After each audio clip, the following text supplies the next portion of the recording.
একটা যুগ সন্ধিক্ষণে এখন বাংলাদেশ।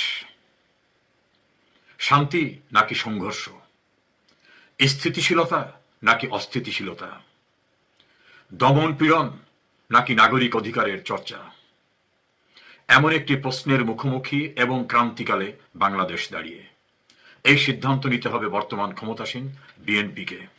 তারা কি ইউনূসের দুর্নীতি, স্বজনপ্রীতি, সামাজিক সংস্কৃতি ধ্বংস করা, বিদেশ নীতি ধ্বংস করা, আকণ্ঠ দুর্নীতিতে নিমজ্জিত হওয়া সহ যত ভয়াবহ অপরাধ এবং যে ধারা সূচিত করে গেছে সেটাকে অব্যাহত রাখবে, নাকি দেশের মানুষের প্রত্যাশা পূরণে, শান্তির অন্বেষণে, স্থিতিশীলতা ফিরিয়ে আনতে, মবক্রেসি বন্ধ করতে, আইনের শাসন প্রতিষ্ঠিত করতে পদক্ষেপ নেবে? এই সিদ্ধান্ত এখন বিএনপিকে নিতে হবে। সময় কিন্তু খুব বেশি নেই। সারা বাংলাদেশ ফুঁসে উঠেছে। ইউনূসের যে ভয়ঙ্কর নির্যাতন, জুলুম, অত্যাচার, নিপীড়নের সারা বাংলাদেশ ক্ষতিগ্রস্ত হয়েছে, লক্ষ লক্ষ মানুষ ক্ষতিগ্রস্ত হয়েছে। সাংবিধানিক স্ট্রাকচার সম্পূর্ণরূপে ধ্বংস হয়ে গেছে, সাংবিধানিক প্রতিষ্ঠান ধ্বংস হয়ে গেছে, 28 লক্ষ হাজার কোটি টাকা ঋণ করে রেখে গেছে, দেশের স্বাধীনতা সার্বভৌমত্ব বিক্রি করে দিয়ে গেছে। এই ভয়ঙ্কর পরিস্থিতি থেকে উত্তরণের জন্য মানুষ কিন্তু প্রত্যাশা করছে একপাক্ষিক নির্বাচনের মাধ্যমে ক্ষমতায় আসা বিএনপির কাছ থেকে ভালো কিছু। কিন্তু কোনো কিছু এখনো দৃশ্যমান না। এখনো ওই ইউনূসের কৃতকর্মের ধারাবাহিকতা অব্যাহত রয়েছে। এখন মিথ্যা মামলায় গ্রেপ্তার, সামাজিক সংস্কৃতি ধ্বংস করে মবক্রেসি, লুটপাট, চাঁদাবাজি, দুর্নীতি, সাংবিধানিক অধিকার খর্ব করা সহ রাজনৈতিক অধিকার ভুলুণ্ঠিত করার যে প্রক্রিয়া তা অব্যাহত রয়েছে।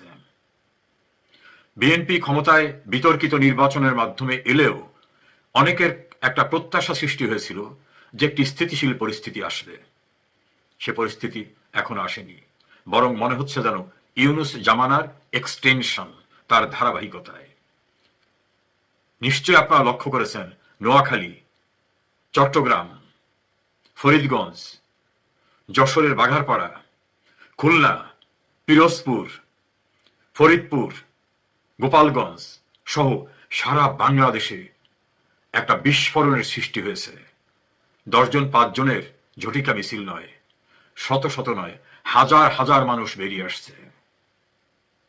কে রুধিবে তাদের এই অগ্নি স্ফুলিঙ্গের মতো প্রকাশিত ক্ষোভ? নোয়াখালীতে ভয়াবহ অত্যাচার শুরু হয়েছে। মানুষের নাগরিক এবং সাংবিধানিক অধিকারকে যখন গলা টিপে হত্যা করার চেষ্টা করা হয়, তখন কিন্তু আগ্নেয়গিরির ঘুমন্ত লাভা যেভাবে উদ্গীরণ হয়, কিছুতেই কিন্তু তা রোধ করা যায় না। বিএনপি যদি মনে করে অত্যাচার করে জগদ্দল পাথরের মতো চেপে বসে তারা টিকে যাবে, এটা ভুল। অতীত কিন্তু তা বলে না।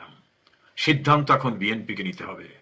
তারা কি সংঘর্ষ নাকি শান্তি চায়, স্থিতিশীলতা নাকি অস্থিতিশীলতা চায়? তারা কি দেশের উন্নয়ন চায় নাকি সংঘাতের দিকে এগিয়ে যেতে পরিস্থিতি সৃষ্টি করবে? বল এখন বিএনপির কোর্টে।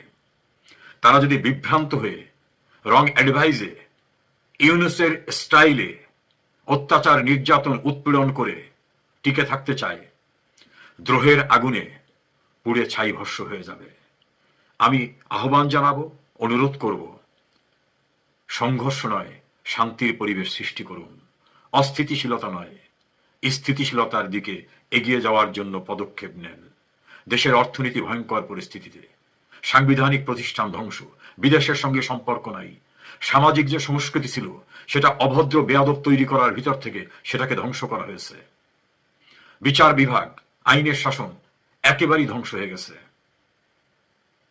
সিদ্ধান্ত নিতে হবে, শান্তি সমৃদ্ধি চাইলে সাংবিধানিক অধিকার ফিরিয়ে দেন, রাজনৈতিক অধিকার ফিরিয়ে দেন, দমন নিপীড়ন বন্ধ করুন, মিথ্যা মামলা গ্রেপ্তার বন্ধ করুন, কারাগারে থাকা নির্দোষ মানুষদের মুক্তি দিন। মানুষকে স্বস্তির প্রতিশ্রুতি শুধু নয়, স্বস্তিতে থাকার পরিবেশ সৃষ্টি করুন। অন্যথায় সব দায় দায়িত্ব আপনাদেরই বহন করতে হবে। সময় কিন্তু খুব বেশি নেই। ফুঁসে উঠেছে সারা বাংলাদেশ। এই দ্রোহের আগুনে জ্বলে পুড়ে ছারখার হয়ে যাবে। কেউ নিরাপদ।